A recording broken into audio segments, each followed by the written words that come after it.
የቀድሞ ፕሬዝዳንትና አምባሳደር ጸጋዬ በርሀ ከዝርፊያና የአካል ጥቃት ማምለጣቸው ታውቋል። ምን አዲስ ነገር ተሰማ የሚለውን እንመለከታለን። ህወሓት በክልሉ ያወጀውን እስከ ሞት የሚያስቀጣ አዋጅ እንዲያነሳ ዓለም አቀፍ ጫና እየተደረገበት ነው። ዝርዝሩን እንመለስበታለን። እንደዚሁም አይኤምኤፍ ለኢትዮጵያና ሌሎች የአፍሪካ ሀገራት የገንዘብ ድጋፍ ሊያደርግ ነው መባሉም ሌላኛው ትኩረታችን ነው። ከውጭ አሜሪካ ከ8 ዓመታት በኋላ በኢራን የነዳጅ ሀብት ላይ ጥላ የነበረው ማዕቀብ መነሳቱን በተመለከተ የተላለፈውን የትራምፕ ውሳኔን እናጋራችኋለን። ጤና ይስጥልን። የሰዓቱ የመረጃ ጥንቅራችን እነዚህንና ሌሎች ወቅታዊ ጉዳዮችን የሚያስመለክታችሁ ይሆናል። እንደተለመደው እየሰማችሁን አብራችሁን ቆዩ።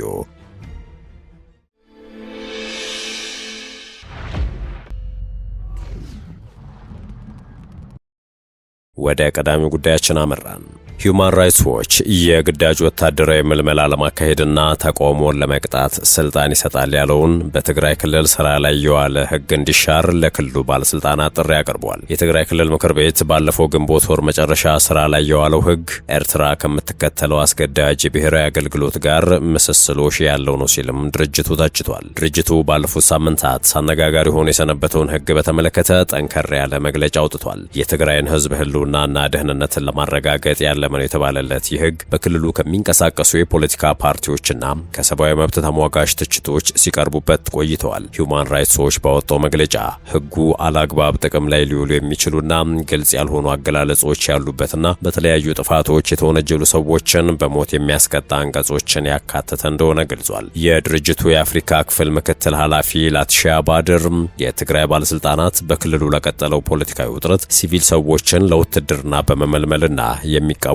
በመቅጣት ምላሽ መስጠት እንደማይገባቸው አሳስቧል። በትግራይ ክልል በተለያዩ አካባቢዎች ካለፈው መጋቢት ወር መጨረሻ ጀምሮ በውጊያ ሊሳተፉ የሚችሉ ወጣቶችን በግዳጅ የመመልመልና በአፈሳም ወታደራዊ ማሰልጠኛ የማጋዝ እንቅስቃሴዎች ሲካሄዱ እንደነበር የሀገር ውስጥ የሰብአዊ መብት ተሟጋች ድርጅቶች እንዲሁም መገናኛ ብዙሃን ይፋ አድርገዋል። እነዚህን ይፋዊ ሪፖርቶች በመግለጫው ላይ የጠቀሰው ሂዩማን ራይትስ ዎች ቤት ለቤት በሚደረግ አሰሳ ሕፃናት ጭምር ለወታደራዊ ግዳጅ የተመለመሉ መሆኑን አስታውቋል።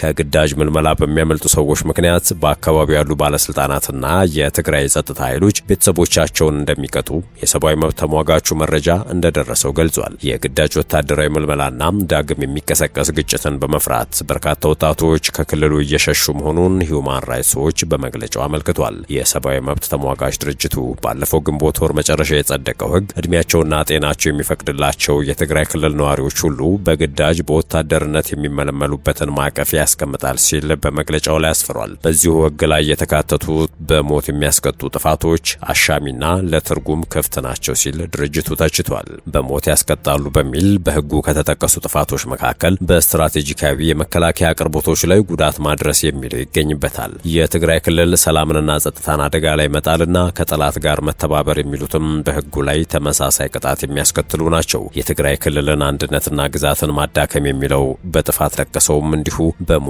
የሚያስቀጣ ነው። ይህ ቅጣት ተግባራዊ የሚደረገው በማንኛውም ሀገር ዜጋ ላይ እንደሚሆን ሕጉ ይደነግጋል። በማንኛውም ሁኔታዎች ውስጥ የሚፈጸም የሞት ቅጣትን አጥብቆ እንደሚቃወም ሂዩማን ራይትስ ዎች በመግለጫው አስታውቋል። የሰብአዊ መብት ተሟጋች ድርጅቱም ሌላው በመግለጫው የተቸው ከምልመላ የሚሸሹና ከወታደራዊ አገልግሎት የሚከዱ ሰዎችን በወንጀል እንዲጠየቁ የሚያደርገውን የሕጉን ክፍል ነው። በዚህ ወንጀል ተጠያቂ የሚሆኑ ግለሰቦች እስከ 50 ሺህ ብር በሚደርስ የገንዘብ ቅጣት እንደሚጣልባቸው መግለጫው ጠቁሟል። የወታደራዊ ምልመላ ዘመቻን የሚተቹና ተቃውሞ እንዲደረግበት የሚቀሰቅሱ ሰዎች እስከ 25 ዓመት በሚደርስ እስራት የሚቀጣው የሕጉ ክፍልም በሂዩማን ራይትስ ዎች ተተችቷል። በሕጉ የተካተተው የወታደራዊ ምልመላ ስርዓት ከኤርትራ ብሔራዊ ውትድርና አገልግሎት ጋር አሳሳቢ ተመሳሳይነቶች አሉት ብሏል ድርጅቱም። የትግራይ ባለስልጣናት የክልሉ ተጋላጭ ሕዝብን ወታደራዊ ዓላማቸውን እንዲደግፍ ማስገደድ ወይንም ለተጨማሪ በደል ማጋለጥ የለባቸውም ሲሉ የድርጅቱ የአፍሪካ ክፍል ምክትል ኃላፊ ላቲሺያ ባድር አሳስበዋል። ኃላፊዋ ዳግም ሊፈጸም የተቃረበውን የግፍ አዙሪት ሲሉ የጠሩትን ለማስቀረት ጉዳዩ የሚመለከታቸው መንግስታት ያላቸውን ተሰሚነት እንዲጠቀሙም ጥሪ አቅርበዋል።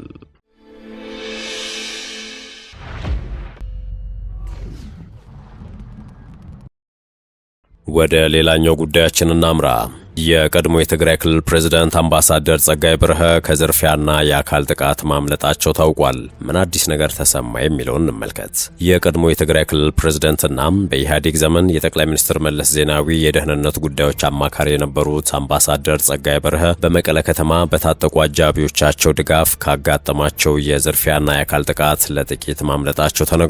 ከታማኝ የመረጃ ምንጮች አገኘሁኝ ሲል ቲክቫህ እንደዘገበው ክስተቱ የተፈጠረው ሰኔ 14 ቀን 2018 ዓመተ ምህረት ጠዋት ላይ ነው። አምባሳደር ጸጋይ በርሀም በመቀለ ከተማ ለተለመደው የጤና እንቅስቃሴ ወይንም ስፖርት በወጡበት ወቅት ማንነታቸው በውል ያልታወቁ ሁለት ዘራፊዎች የሞባይል ስልካቸውን ለመቀማት ሙከራ አድርገዋል። በወቅቱ ስልኩን ላለማስነጠቅ በአምባሳደሩና በሁለቱ ዘራፊዎች መካከል ጠንካራ አካላዊ ትንቅንቅ የተፈጠረ ሲሆን በቅርብ ርቀት ሁኔታውን ይከታተሉ የነበሩ አጃቢዎቻቸው ሽጉጥ በመተኮስ ዘራፊዎቹ ለቀዋቸው እንዲጠፉ ማድረጋቸው ተገልጿል። በዚህም ምክንያት በቀድሞ ፕሬዝዳንት ላይ ምንም አይነት የአካል ጉዳት ሳይደርስ እንዲሁም ንብረታቸው ሳይቀማም በሰላም መትረፋቸው ተረጋግጧል። አምባሳደር ጸጋይ ከቀድሞ የክልሉ ፕሬዝዳንት አቶ ገብሩ አስራት በመቀጠል ትግራይ ክልልን ለረጅም ዓመታት በፕሬዝዳንትነት የመሩ ናቸው። በኢህአዴግ ዘመነ መንግስት የቀድሞ ጠቅላይ ሚኒስትር መለስ ዜናዊ የደህንነት ጉዳዮች አማካሪና በእስራኤል የኢትዮጵያ ባለሙሉ ማዕረግ አምባሳደር በመሆን ያገለገሉ ከፍተኛ የመንግስት የሥራ ኃላፊ ነበሩ።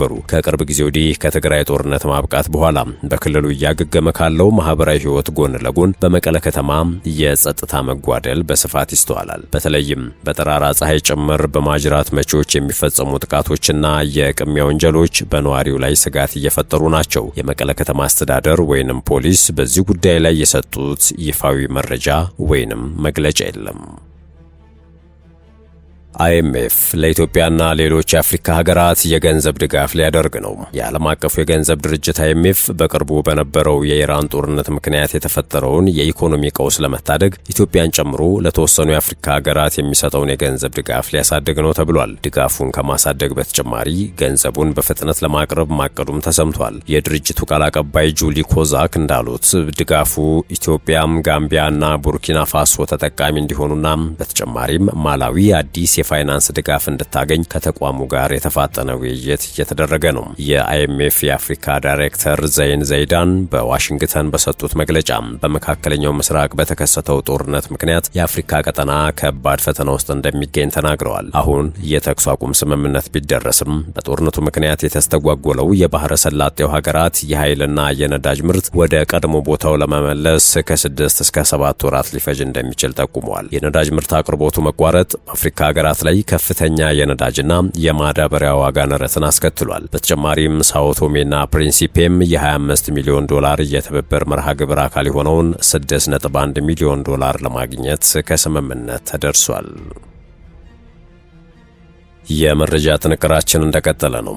ህወሓት ከሰሞኑ በአፋር ክልል የፈጸመው ጥቃት ይፋ ሆኗል። በአፋር ክልል ዞን 2 መጋሌ ወረዳ በሚገኙ 2 ቀበሌዎች የህወሓት አባላት ናቸው የተባሉ ታጣቂዎች ከ2 ቀናት በፊት በከፈቱት ተኩስ ቢያንስ 2 ሰዎች መገደላቸውና ሌሎች መቁሰላቸው ተነግሯል። ከሁለቱ ቀበሌዎች ኢዳ የተባለው ቀበሌ ሊቀመንበር እንዳሉት የህወሓት ታጣቂዎች ባለፈው ግንቦት 23ም በከፈቱት ተኩስ ከብቶች ይጠብቁ የነበሩ የ12 ዓመት ልጆችን ገድለዋል። ሰሞኑን በከባድ መሳሪያ ጭምር በተከፈተው ተኩስ ደግሞ ሌሎች 2 ሰዎች ሲገደሉ ቁጥራቸው ያልታወቀ ቆስለዋል። የህወሓት ባለስልጣናት ስለ ወንጀላው አስተያየት እንዲሰጡ ከመገናኛ ብዙሃን ጥሪ ቢቀርብላቸውም ፈቃደኛ ሳይሆኑ ቀርተዋል ተብሏል።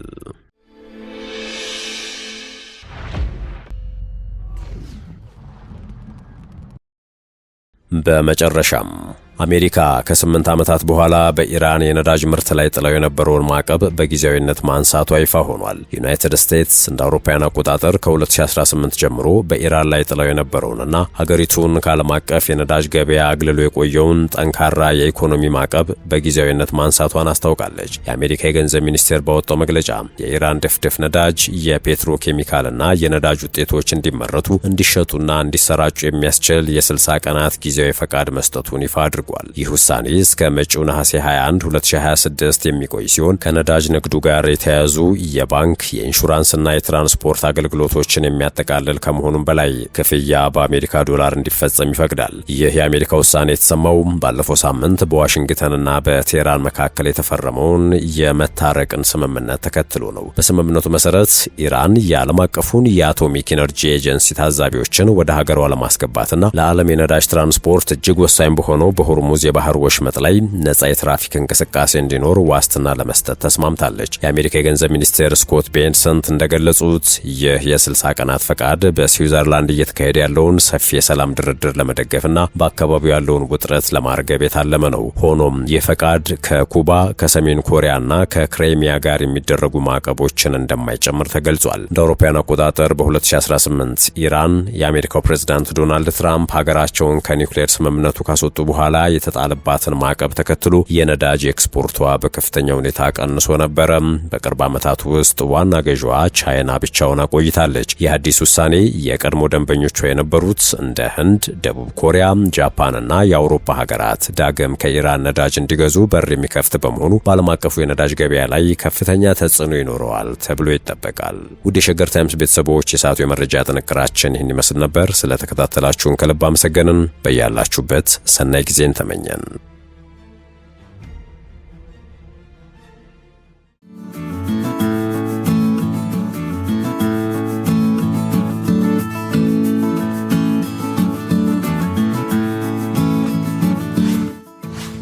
ሸገር ታይምስ ሚዲያን ሰብስክራይብ በማድረግና ደወሉን በመጫን ይከተሉን።